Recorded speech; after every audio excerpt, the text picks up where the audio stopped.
Hello everyone, my name is Aparna. Today we are going to continue with our chapter, that is chapter 7, First World War. We have completed till here. If you have not seen the other parts, please go and watch it. The link is in the description box, as well as you can see in the check the playlist. Now let's start. All these factors contributed to spreading political turmoil across Europe. Tension kept building up within and between countries. The the feeling slowly grew among the people that the only way to resolve their problems was through war. Jingoistic nationalism, diplomatic intrigue, and economic self-interest soon made all talk of peace superfluous. Peace and harmony gave way to feelings of doubt, fear, and malice among the people. In such a charged situation, nations found it extremely difficult to view what was happening in the calm and rational manner. ठीक है, देखिए यहाँ पर क्या हो रहा था. जो सारे फैक्टर्स थे, जो जितने भी फैक्टर्स कंट्रीब्यूट कर रहे थे, वो जो पॉलिटिकल टर्माइल था, ठीक है, टर्मोइल था, सारे फैक्टर्स जो थे वो पॉलिटिकल टर्माइल की तरफ स्प्रेड हो रहे थे. ठीक है, स्प्रेड हो रहे थे यूरोप में. जो टेंशन था वो कंटिन्यूसली बढ़ता ही जा रहा था कंट्री के अंदर में. ठीक है, और जो फीलिंग था वो धीरे धीरे क्या होने लगे था, बहुत ज़्यादा बढ़ने लग गई थी लोगों में कि इन मीन्स ये सारे जो डिफिकल्टी, जो सारे प्रॉब्लम्स हैं, उनका सिर्फ और सिर्फ तरीका क्या है, आपका वॉर ही है. जो नेशनलिज्म थे, डिप्लोमेटिक इंट्रीज थे, इकोनॉमिक सेल्फ इंटरेस्ट जो था, वो क्या हो गया, धीरे धीरे सभी के बात करने का क्या बन गया, कारण बन गया. और जो पीस था वो क्या हो गया, धीरे धीरे कम होने लगा. ठीक है, पीस और हार्मनी जो था, लोगों के मन में जो पीस और हार्मनी था वो क्या हो गया था, बहुत ज्यादा उनको डाउट होने लग गया था. जो फियर और मैलिस था लोगों में, वो बहुत ज्यादा क्या हो गया था, बढ़ने लग गया था. ऐसे सिचुएशन में नेशंस जो थे वो अपने आप को बहुत ज़्यादा डिफिकल्टी में महसूस कर रहे थे कि ये सब जो हो रहा है, ठीक है, जो भी आपका उनके कंट्री में हो रहा है, वो बहुत ज़्यादा काम और रैशनल मैनर नहीं है. ठीक है, it was also during this time that many people were being influenced by Darwin's theory of natural selection. They believed in the principle of social Darwinism, which essentially meant that only the fittest and most capable nations would survive and progress. They saw struggle as a natural law of life and development. Many nations began to believe that it was their natural right to rule over weaker nations because their culture was superior. They did not consider it unethical to use armed force to achieve their ends, even going to the extent of justifying genocide. ठीक है, ये वही time था जब जो बहुत सारे जो लोग थे वो डार्विन के थ्योरी से बहुत ज़्यादा इन्फ्लुएंस थे. उनका मानना ये था कि जो डार्विन के जो प्रिंसिपल थे, the principle of social Darwinism जो था, उनके ऊपर वो मानते थे. तो उनका मानना ये था कि जो भी कैपेबल नेशंस हैं वो ही क्या होगा, एंड में सरवाइव करेगा. और जो भी वीकर नेशन है उनका मींस जो भी स्ट्रॉन्गेस्ट नेशंस होता है उनको अपने से कम मींस जो वीकर नेशंस है उनको रूल करेगा वो. ठीक है, मींस जो स्ट्रॉन्गेस्ट नेशन है वो वीकर नेशंस को रूल करेगा. उनका ही यही हम मानना था कि उनका ये एक राइट है कि स्ट्रॉन्गेस्ट नेशन वीकर नेशंस को क्या करते हैं, रूल करते हैं. तो वो ये वो ये चीज़ बिल्कुल नहीं सोच रहे थे कि ये जो कर रहे हैं, वो वॉर की तरफ जो जा रहे हैं, वो एक अनएथिकल है.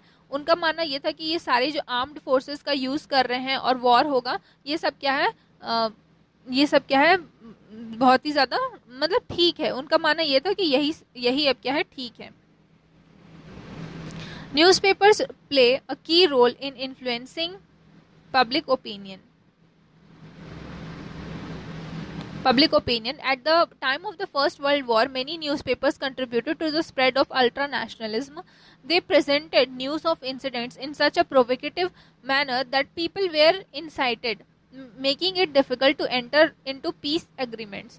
When British newspaper criticized the policies of Kaiser Wilhelm II, the Germans began seeing Britain as their enemy. The German reaction in turn incited the people of England. Similarly, biased newspaper reports lead to a breakdown in relations between France and Germany. In Serbia and Austria, newspapers published inflammatory articles following the assassination of the Austrian Archduke, creating malice and distrust between the two nations. ठीक है, अब देखिए यहाँ पर क्या हो रहा है. जो न्यूज़पेपर था उन्होंने बहुत ज़्यादा की रोल प्ले किया लोगों को अपने ओपिनियन, पब्लिक ओपिनियन के लिए, ठीक है, इन्फ्लुएंस करने का, पब्लिक ओपिनियन के लिए इन्फ्लुएंस करने का बहुत ही ज़्यादा की रोल प्ले किया. जो फर्स्ट वर्ल्ड वॉर के टाइम पे बहुत सारे न्यूज़पेपर्स जो थे उन्होंने अल्ट्रा नेशनलिज्म स्प्रेड करने का काम किया था. वो इस तरीके से न्यूज़ को दिखाते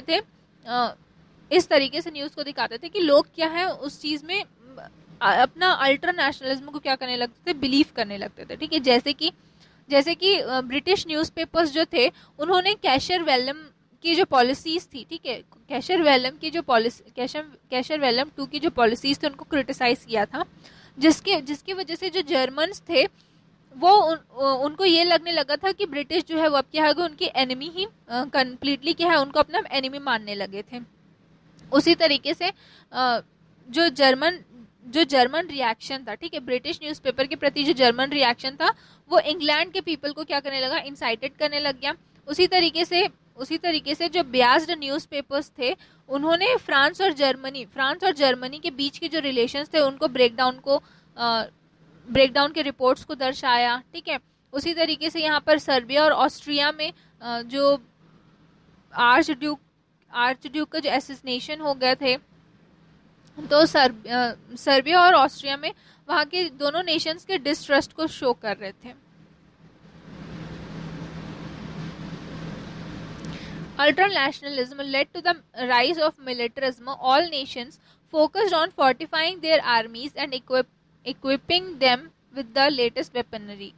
Each competed with the other to display their military powers. Who had the most battleships? Who had the most powerful cannons? ठीक है, अब ये जो अल्ट्रा नेशनलिज्म था वो क्या हो गया, मिलिट्रिज्म को राइज किया. ठीक है, मिलिट्रिज्म को राइज किया मीन्स हर नेशन चाहता था कि उनकी जो आर्मी हो वो क्या हो, इक्विप्ड हो, ज़्यादा से अच्छे क्या हो, हथियार उनके पास हो, वेपन्स हो उनके पास में.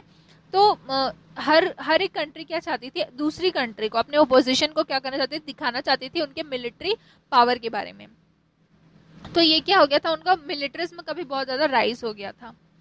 Militarism is not limited to building armored might. A militarist good grips the people.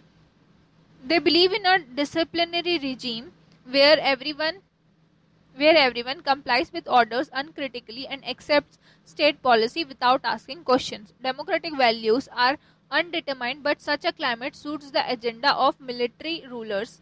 Autocratic regimes and thus strengthen even as democracy is weekend. ठीक है, अब देखिए मिलिट्रिज्म जो था वो सिर्फ और सिर्फ आर्मर्स को बनाने में ही लिमिटेड नहीं था. ठीक है, जो मिलिट्रिज्म थे वो लोगों को क्या करते थे, उनके मूड को ग्रिप करके भी रखते थे. जो मिलिट्रीज रहते हैं, ठीक है, जो मिलिट्रीज रहती है वो काफ़ी डिसिप्लिनरी वे में काम करती हैं. वहाँ के जो लोग रहते हैं वो काफ़ी डिसिप्लिन्ड रहते हैं और उनकी जो ऑर्डर्स हैं अनक्रिटिकली हैं और सभी क्या करते हैं, जो स्टेट पॉलिसीज है उसको एक्सेप्ट करते हैं बिना कोई क्वेश्चन के. मींस अगर कोई भी हायर अथॉरिटी उनको कोई कमांड दे रही है तो वो बिना किसी क्वेश्चन के उस चीज़ को एक्सेप्ट करते हैं. तो डेमोक्रेटिक वैल्यूज जो थे वो भी वहाँ पर क्या होते थे, वहाँ के एजेंडा पे मिलिट्रिज्म के जो रूलर्स थे उस चीज़ को क्या करते थे, फुलफिल करते थे, हर चीज़ को बिना क्वेश्चन के करते थे. तो ऑटोक्रेटिक जो रिजीम्स थे, जिसकी वजह से यहाँ पर क्या हो, ऑटोक्रेटिक जो रिजीम्स थे वो काफ़ी अपने आप को स्ट्रेंथन्ड महसूस करते थे, भले जो डेमोक्रेसी है वहाँ की वो क्या हो, वीक हो. In short, militarism has two distinguishing features. It leads to a scaling up of armed forces and stockpiling of weaponry as nations seek to establish their military supremacy, while it also molds people's minds so that they begin to accept state policies unquestioningly. ठीक है, short में अगर बोला जाएगा तो militarism जो था वो टू टू फीचर्स पे क्या हो गया था, टू फीचर्स में यहाँ पर डिस्टिंग्विश कर दिया गया था। क्या क्या था, तो एक तो उनको आर्म्ड फोर्सेस का और स्टॉक पिलिंग वेपन्स का क्या करना है, बहुत ज़्यादा अच्छा से अच्छा बनाना है और उनके पास में रखना है, ठीक है। और क्या है, साथ में लोगों का जो माइंड है उसको मोल्ड करके रखना है, मींस बना कर रखना है उनका जो ग्रिप है उसको, ताकि वो जो स्टेट की जो पॉलिसी है, ताकि वो जो स्टेट की जो भी पॉलिसीज वो बनाते हैं उसको क्या हो, बिना क्वेश्चन के एक्सेप्ट करें। Table 7.2 shows that military spreading rose twofold from 20 euro crore to 40 euro crore in the 14 years from 1900 to 1914. The military budget of all large European nations rose steadily as they prepared for war. They set up factories exclusively to manufacture armaments, and many capitalists invested in this ventures in the hope that the outbreak of war would increase demands for weaponry, thus maximizing their profit. ठीक है, यहाँ पर देखिए ये जो picture है वो ये दिखा रही है कि जो जर्मन फैक्ट्री है वो कैनन्स का क्या कर रही है, यहाँ पर मैन्युफैक्चर कर रही है। 1916 का यहाँ पर ये पिक दिखा रहा है, ठीक है। देखिए अब जो मिलिट्री जो थी उन्होंने जो उनका बजट था वो क्या हो गया था, जस्ट डबल कर दिया था, या कह सकते हैं कि इंक्रीज कर दिया था। वो ज़्यादा से ज़्यादा जो लोग हैं उनको क्या करते थे, मींस बहुत ज़्यादा अमाउंट जो था वो अब वेपन्स के लिए, वॉर के लिए प्रिपरेशन के लिए लोग जो थे वहाँ पर लगा रहे थे, जो नेशंस थे वो वहाँ पर लगा रहे थे, ठीक है। वो बहुत सारे फैक्ट्रीज को सेटअप करते थे, बनाते थे, ताकि वो आर्मामेंट्स का ही मैन्युफैक्चर जो है वो कर सकें। However, it was not as if all the people in the Europe were taken in by the claims of their militaristic governments and were in favor of waging war. Anti-war sentiments were slowly gaining around, especially within the labor movement and the women's right movement. This movement opposed war. They pointed out that the war suited the designs of ruling governments, but did not benefit the people. The women's movement also unequivocally stated that it is male pride that instigates the decision of wage war, but the ones who suffer the most are women. ठीक है, अब देखिए यहाँ पर क्या हो रहा है, जो यूरोप के जो लोग थे, ठीक है, देखिए यहाँ पर यूरोप के जो लोग थे वो ये भी क्लेम कर रहे थे कि गवर्नमेंट जो है वो क्या कर रही है, वॉर को वेज कर रही है, ठीक है। वेजिंग वॉर, गवर्नमेंट जो है वो क्या कर रही है, वॉर के फेवर पे है, और जो एंटी वॉर सेंटिमेंट्स थे उनको क्या हो रहा है, वो भूल गए हैं, ठीक है। स्लोली क्या हो गया था, जो एंटी वॉर सेंटिमेंट्स है धीरे धीरे बढ़ने लगे, और बहुत सारे जो लेबर्स थे और विमेंस जो थी वो लेबर मूवमेंट और विमेंस राइट मूवमेंट जो थी वो करने लग गई थी, ठीक है। उनका कहना ये था कि ये जो वॉर जो है वो सिर्फ क्या हो रहा है, एक मेल प्राइड की वजह से हो रहा है, और इसमें जो डिसीजन है, ठीक है, मेल प्राइड यहाँ पर दिख रहा है, उनका कहना यही था। और ये जो डिसीजन है वॉर को वेज करने का, उसमें सबसे ज्यादा जो सफर करेंगी वो विमेन्स ही सफर करेंगी। Prominent among the anti-war dissidents were Karl Liebknecht of Germany, Rosa Luxemburg of Poland, Vladimir Lenin of Russia, and Sylvia Pankhurst of Britain, but their voices were swamped by the war hysteria of 1914. It was only after thousands of people were killed in the war and families saw a stream of disabled soldiers returning home that anti-war sentiments began to spread. ठीक है, यहाँ पर आपको नाम दिया गया है कि ये सारे जो लोग थे वो एंटी वॉर के मींस वॉर के अगेंस्ट थे, और लेकिन उनकी जो वॉइसेस थी, जो वो वहाँ पर वो प्रोटेस्ट जो कर रहे थे, उनको क्या कर दिया गया था, दबा दिया गया था 1914 में, ठीक है। और ज्यादा से ज्यादा लोग मींस वहाँ उस वक्त पे लोग क्या चाहते थे, वॉर ही चाहते थे।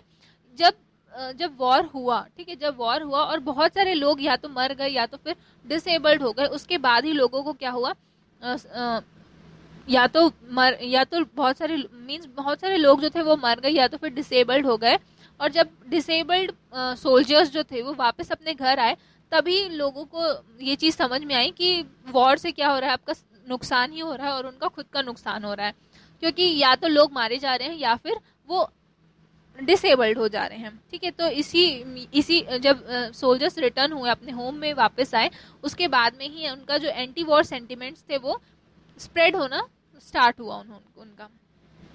ठीक है, आपका आज के लिए इतना ही।